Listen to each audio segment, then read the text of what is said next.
Bismillahirrahmanirrahim. Assalamualaikum warahmatullahi wabarakatuh. Halo teman-teman semua, kembali lagi dengan channel Usmanunggi. Baiklah, di kesempatan kali ini kita akan membahas lagi terkait dengan formasi, tapi ini khusus untuk guru swasta dan lulusan PPG, terkait dengan kapan bisa memilih formasi di P3K di tahun 2021. Dan nanti juga kami akan memberikan info terbaru terkait dengan pemilihan formasi untuk tahap 1, khususnya untuk bagi guru honor negeri dan XTHK 2. Oleh karena itu, silakan simak videonya sampai selesai. Dan seperti biasa teman-teman, bagi yang baru pertama kali menemukan channel ini, jangan lupa untuk tekan tombol subscribe-nya dan aktifkan lonceng notifikasinya. Oke, terima kasih. Di sini terkait dengan kapan guru swasta dan lulusan PPG bisa memilih formasi, tentunya terlebih dahulu bagi guru swasta dan lulusan PPG itu harus menyelesaikan pendaftaran terlebih dahulu sesuai dengan jadwal yang sudah ditetapkan. Jadi bagi teman-teman yang masih ada bertanya kapan pendaftaran guru swasta dan lulusan PPG, yaitu harus sesuai dengan jadwal pendaftaran, yaitu dari tanggal 30 Juni kemarin sampai dengan tanggal 21 Juli. Nah, di dalam rentang periode pendaftaran tersebut wajib semua peserta, yaitu baik untuk guru honor negeri, kemudian guru swasta, lulusan PPG dan STHK 2 wajib mendaftar di periode tersebut. Nah, kemudian terkait dengan kapan guru swasta dan lulusan PPG bisa pilih formasi, sebenarnya juga dicantumkan di dalam portal informasi guru P3K Kemendikbud, teman-teman. Di bagian di pemilihan formasi, kita lihat ini untuk aturan pemilihan formasi yang untuk tahap pertama, kemudian seleksi administrasinya bisa teman-teman baca nanti di sini, itu mulai dari tanggal 2 sampai dengan 27 Juli 2021. Ini untuk tahap pertama, teman-teman. Kemudian pelaksanaan ujian seleksi kompetensi tahap pertama itu dari tanggal 23 sampai dengan 29 Agustus. Nah, di sini terkait dengan pemilihan formasi untuk P3K guru bagi peserta guru swasta dan lulusan PPG, dicantumkan di dalam portal guru P3K ini adalah dari tanggal 18 sampai dengan 28 September 2021. Jadi di sini ketentuannya bagi pelamar yang tidak lulus ujian seleksi kompetensi 1 itu dapat memilih kembali formasi dalam instansi kewenangan yang sama. Ingat, garis bawahi di sini sudah dicatat tebal juga teman-teman, bahwasanya yang ditentukan adalah formasi yang dipilih nanti bagi peserta yang tidak lulus itu kembali memilih formasi instansi kewenangan yang sama. Seleksi kompetensi kedua ini nantinya dapat diikuti oleh yaitu guru non ASN yang mengajar di satuan pendidikan yang diselenggarakan oleh instansi daerah dan terdaftar sebagai guru di Dapodik yang tidak lulus seleksi kompetensi 1. Kemudian yang kedua adalah tenaga honor X kategori 2 sesuai database tenaga honor Badan Kepegawaian Negara yang tidak lulus seleksi kompetensi 1. Dan yang ketiga adalah guru swasta yang mengajar di satuan pendidikan yang diselenggarakan oleh masyarakat dan terdaftar sebagai guru di Dapodik. Kemudian lulusan PPG tentunya yang belum menjadi guru dan terdaftar di database lulusan pendidikan profesi guru Kemendikbudristek.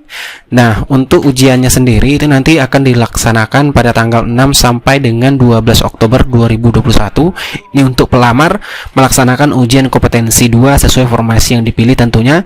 Nah, di sini di tahapan ini teman-teman yang belum memilih formasi atau guru honorer tadi yang tidak lolos di tahap 1 nanti memilih formasi di tahap atau di periode di sini dari tanggal 18 sampai dengan 24 September 2021. Nah, selanjutnya untuk pemilihan formasi ketiga, apabila setelah seleksi kompetensi kedua tentunya bagi pelamar yang tidak lulus ujian seleksi kompetensi dapat memilih kembali formasi di seluruh wilayah. Nah, ini ada ketentuannya itu di seluruh wilayah Indonesia.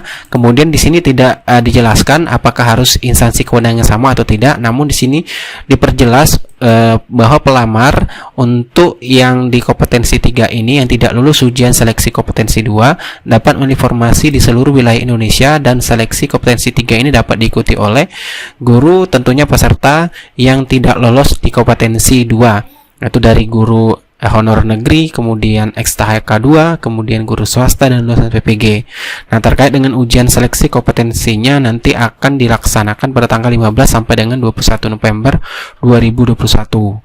Kemudian terkait dengan informasi mengenai mungkin masalah sampai saat ini masih banyak ditanyakan teman-teman terkait dengan formasi untuk di tahap 1. Di sini kembali Pak Muhammad Ridwan membuat postingan di Twitter beliau terkait pemetapan kebutuhan formasi P3K guru. Di sini beliau menjelaskan, yaitu menjawab dari salah satu pertanyaan di kolom komentar tweet beliau tentunya, yaitu pertanyaannya kenapa? Karena sekolah pilihannya sudah habis. Kenapa habis? Karena sistemnya siapa cepat dia dapat. Begitulah persepsi yang terbentuk saat ini di banyak calon pelamar. Saya sangat berharap sistemnya diperbaiki sesuaikan dengan aturan yang berlaku. Kemudian beliau menjelaskan atau menjawab pernyataan tersebut, penetapan kebutuhan formasi itu ditentukan banyak hal yang berperan mulai dari Pemda, kemudian Kemenpan RB, BKN, kemudian Kemendikbud, Kemendagri, dan Kemenkeu. Semuanya berperan, teman-teman. Nah, jika jumlah honorer Dapodik XTHK2 linier di suatu sekolah besar dari formasi, Kemdikbud RI lah yang menentukan siapa peserta tahap 1 nantinya. Tapi yang pastikan bahwa untuk tahap 1 yang menjadi peserta itu adalah guru honorer terdaftar Dapodik dan STHK2. Jadi dari pernyataan Pak Muhammad Ridwan di sini semakin mempertegas bahwasanya Kemendikbud RI lah nanti yang menentukan siapa peserta tahap 1 dari guru honor negeri dan XTHK2, tentunya yang sudah linier yang bisa ikut di peserta tahap 1, dan terkait dengan formasi yang dipilih sesuai dengan yang sudah dimunculkan di sistem pada saat teman-teman melakukan pendaftaran. Nah, itulah formasi yang linier dan yang bisa teman-teman pilih nantinya. Namun apabila teman-teman ingin menunggu dengan info yang kami sampaikan sebelumnya terkait dengan update data, silakan ditunggu. Namun semuanya kembali lagi kepada para pelamar atau kepada para guru honorer. Silakan bijak dalam mengambil keputusan terkait dengan pemilihan formasi ini, karena apapun yang dimunculkan di dalam sistem tentunya hal itu sudah berdasarkan hasil verifikasi yang sudah dilakukan Kemendikbud RI bahwasanya Bapak Ibu itu bisa memilih formasi tersebut. Oleh karena itu silakan tentukan pilihan Bapak Ibu terkait dengan pemilihan formasi ini. Dan yang perlu Bapak Ibu guru pahami bahwasanya apapun formasi yang dipilih nantinya, kalau seandainya tidak ada perubahan terkait dengan adanya formasi sekolah induk yang muncul lagi, pastikan guru honor negeri dan STHK2 tetap akan ikut di tahap 1. Oke, itulah informasi yang dapat kami sampaikan. Semoga bermanfaat. Assalamualaikum warahmatullahi wabarakatuh.